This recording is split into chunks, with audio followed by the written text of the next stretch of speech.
Cela signifie que si ce que tu poursuis te fait perdre ta paix, alors ce n'est peut-être pas le plan de Dieu.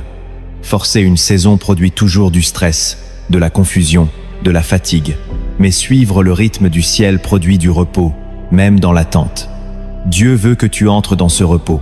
Il veut que tu cesses de courir, que tu déposes ce qui pèse, que tu lui rendes les clés. Car ce n'est pas à toi de forcer ce que lui seul peut ouvrir. Quand tu comprends cela, ta manière de prier change. Tu ne demandes plus « Seigneur, ouvre cette porte », mais tu dis « Seigneur, ferme tout ce qui ne vient pas de toi. Je te fais confiance. Si c'est pour moi, tu me le donneras. Si ce n'est pas pour moi, je n'en veux pas. » Ce genre de prière attire le ciel. Ce genre de cœur attire la faveur divine. Car Dieu cherche des hommes et des femmes capables d'attendre sans murmurer, de croire sans forcer, de marcher sans courir. Jacques chapitre 1 nous dit « Il faut que la patience accomplisse parfaitement son œuvre, afin que vous soyez parfaits et accomplis, sans faillir en rien. » La patience n'est pas une faiblesse, c'est une force spirituelle. C'est la preuve que tu sais que ton Père est fidèle. Et quand tu sais cela, tu n'as plus besoin de prouver, de courir, de convaincre. Tu attends, et pendant que tu attends, Dieu travaille. Pendant que tu pries, Dieu déplace des montagnes.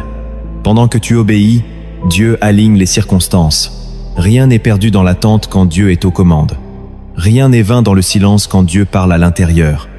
Et même quand rien ne bouge à l'extérieur, l'univers spirituel est en mouvement pour toi. Apprends à reconnaître le kairos de Dieu, ce moment divin, ce rendez-vous sacré que personne ne peut voler, que rien ne peut détruire, ce moment où les promesses prennent vie. Ce moment où le ciel et la terre s'accordent pour manifester ce que Dieu avait déjà préparé. Et ce moment ne vient jamais par la force, il vient par la foi. Lorsque tu regardes les Écritures avec les yeux de la foi, tu remarques un fil rouge. Dieu agit toujours au moment parfait, jamais trop tôt, jamais trop tard, et toujours d'une manière qui dépasse l'entendement humain. Ce qui est douloureux pour nous, c'est que notre nature charnelle veut contrôler, sécuriser, précipiter, alors que Dieu, lui, nous appelle à la confiance, à la soumission et à la patience.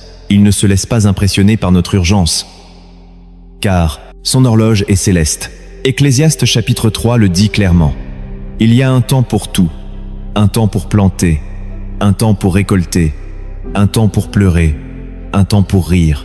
Et si Dieu a établi un temps pour chaque chose, c'est que chaque promesse a une saison, et que forcer une saison avant son temps revient à arracher un fruit avant sa maturité.